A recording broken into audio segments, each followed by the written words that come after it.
to our area. Because when we do have, and I don't mean if, climate change and watershed issues, one of the things we're really going to have to focus on are foods that can grow right here. And if corn is not one of them, then maybe corn is not something we're going to be eating in the future. And I think that that's real important to think about. In fact, I brought along, I made a bunch of copies of this. I didn't get it back to the back table yet. But foods that can be grown here that are things that we may not think about in our diet today, but that you might want to think about to consider for the future. I tell new gardeners they can figure out what grows easily by looking around the farmer's market. If there's a whole bunch of it, it probably grows easily. If there's a tiny box of it and it's $5, that's hard. And that's an easy way to tell what grows here. Well, and I'll tell you one other thing. I used to sell some stuff to Ozark Natural Foods when I had a small market garden, and I sold stuff in the farmer's market. And one of the things I sold was sorrel, garden sorrel, because I had a garden.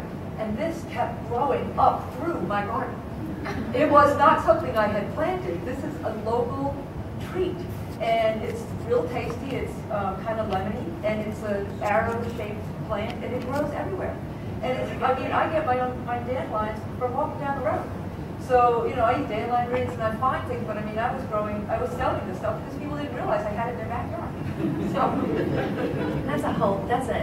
I just want to say the thing about all this eating, the kind of eating we're talking about going more organic, naturally grown, more local, I think it's one of the rare cases where the virtue is actually more fun, more delicious, more exciting than the vice. I mean, how often do you get that? And so, you know, because yeah, it's nutritious. I mean, lamb's quarters. Lamb's quarters is something else that grows everywhere. It's more nutritious than spinach. It tastes very much like spinach.